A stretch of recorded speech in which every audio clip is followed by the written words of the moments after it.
This presentation is brought to you by the Colorado Neurological Institute Movement Disorder Center.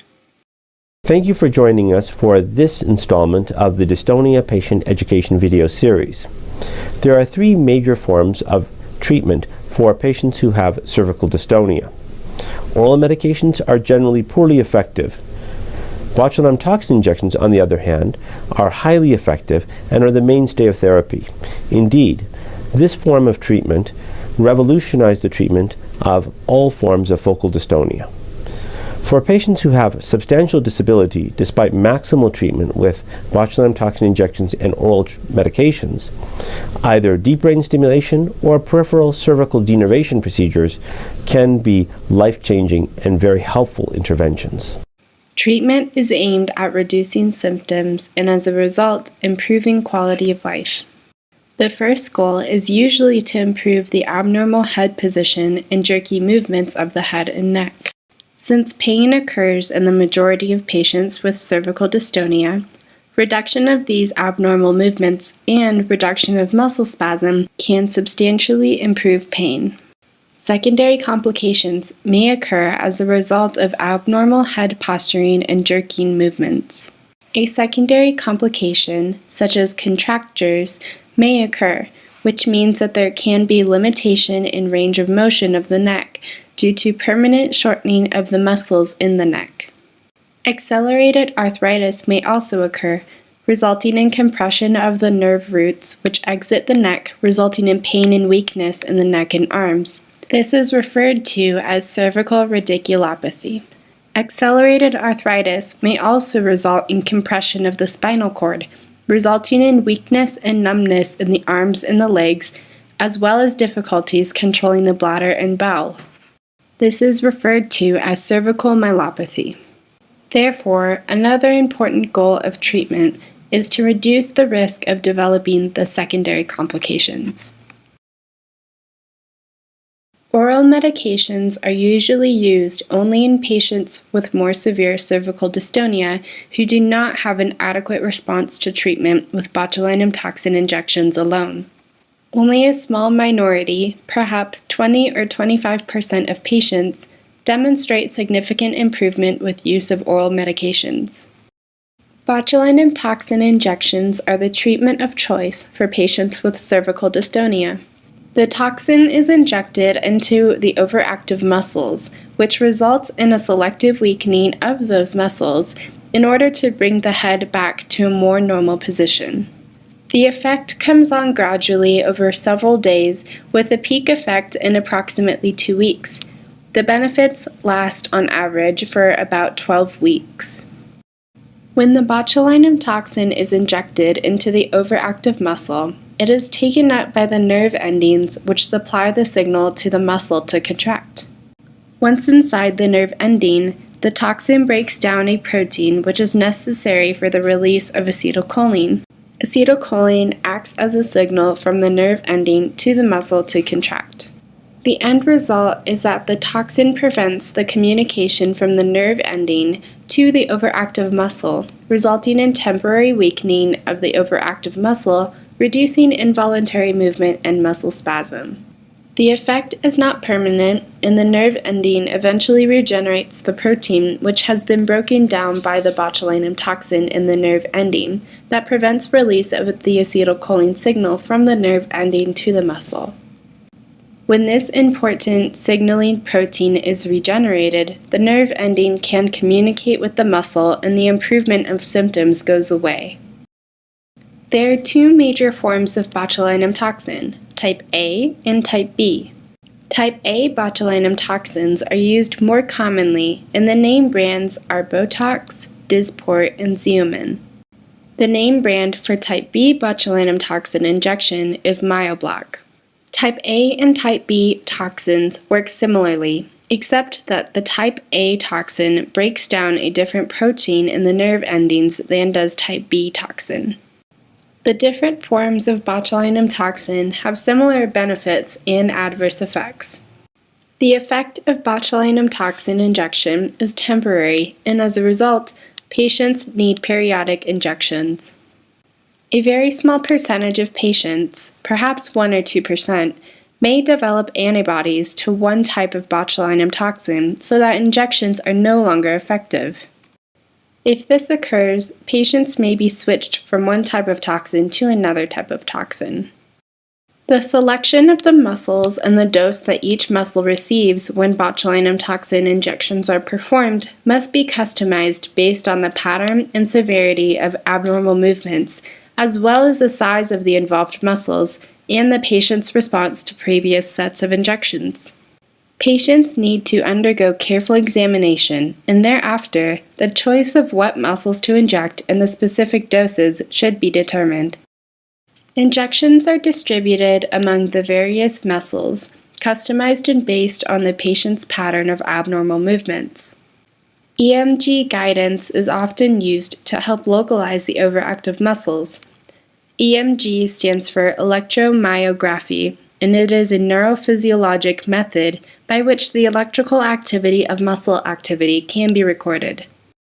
After injections are performed, the onset of effect occurs gradually over a few days, with a peak effect in approximately 2 to 4 weeks. The average duration of improvement of symptoms is 12 weeks, though there is substantial variability from patient to patient. About 80% of patients experience significant improvement in abnormal neck posturing and pain. The main effect of the botulinum toxin injection is to produce selective muscle weakness. Excessive weakness may occur, resulting in a floppiness of the head and more difficulty bringing the head up to neutral when the head is flexed, or bringing the head forward when the head is extended, such as when lifting the head off the pillow when in bed. Dry mouth can occur due to spread of the toxin to the salivary glands. Occasional patients may experience transient flu-like symptoms. Pain may occur at the injection site due to the mechanical effect of placing a needle in different muscles. Injection site pain typically lasts only 1 or 2 days and is usually improved with taking simple pain relievers such as Tylenol or ibuprofen. Excessive muscle weakness and dry mouth typically also improve over a few weeks.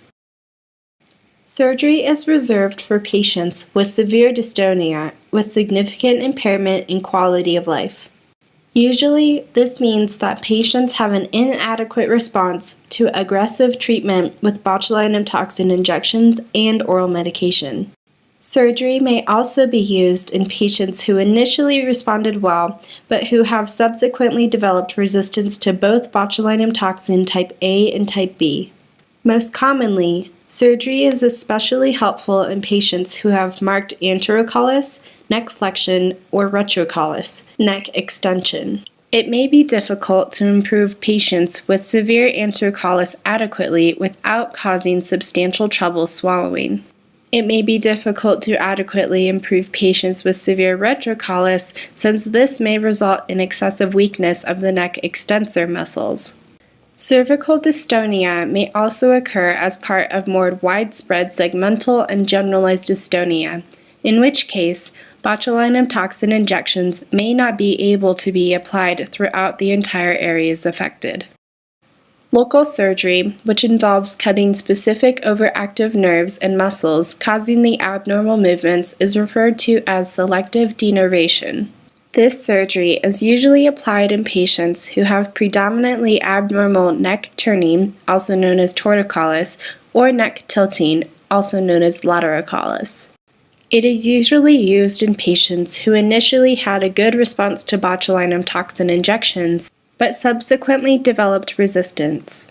Since the efficacy of this surgery is similar to that seen with botulinum toxin injections, it is usually not very effective for patients with predominantly retrocollis, where the head is pulling back, or anterocollis, where the head is pulling forward. Since nerves and muscles are cut, the effect is permanent. Typical complications include tingling and burning in the areas of the skin where the nerves have been cut, trouble swallowing, or excessive weakness of the neck. Many of these adverse effects gradually resolve after surgery over a period of weeks or months. Deep brain stimulation refers to implanting electrodes in specific areas of the brain and hooking up the electrode to a pacemaker-like device, which is usually implanted just below the collarbone. The idea behind this surgery is to jam the abnormal brain signals responsible for generating the dystonia. The electrodes are usually placed in the globus pallidus, or less commonly, the subthalamic nucleus.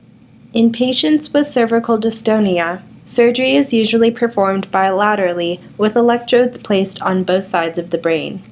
After surgery, the electrical parameters of stimulation need to be set, which is a process which is typically done gradually over several weeks and begins soon after surgery. The benefit usually occurs gradually over hours to weeks. Up to 90% of patients who undergo this surgery see significant improvement, with average improvement of about 50%. Deep brain stimulation is usually performed in patients who have dystonia involving not only the neck, but also other areas of the body, or in patients who have severe complex dystonia with retrocollis, anterocollis, or complex jerking movements.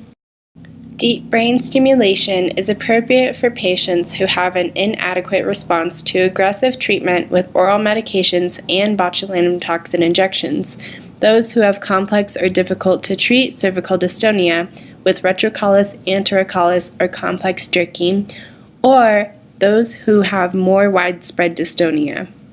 Deep brain stimulation may adversely affect cognitive abilities, and as a result, patients should have intact memory and thinking abilities prior to surgery in order to minimize the risk of significantly adversely affecting cognition. On average, deep brain stimulation improves symptoms about 50%. The abnormal head position and tremulous movements may be improved, pain is typically markedly improved, and use of other medications may be reduced. Some patients who continue to respond to botulinum toxin injections prior to surgery may continue to receive injections, but with an altered dose and pattern, in order to maximize the benefit of the combined approach to treatment with both deep brain stimulation plus injection therapy. As a result of these improvements, patients may lead a more normal life and may have improvement in mood and anxiety. The most severe complication seen from deep brain stimulation is hemorrhage in the brain during the surgical procedure. This risk is approximately 1 to 2% for each side of the brain operated on. The result is similar to that seen with stroke and may result in trouble with language, vision, paralysis, or rarely even death. The implanted hardware, usually the peripheral hardware, may break or may become infected in up to 5 to 10% of patients at some time during their lifetime. Peripheral hardware can also cause erosion or degradation of the skin.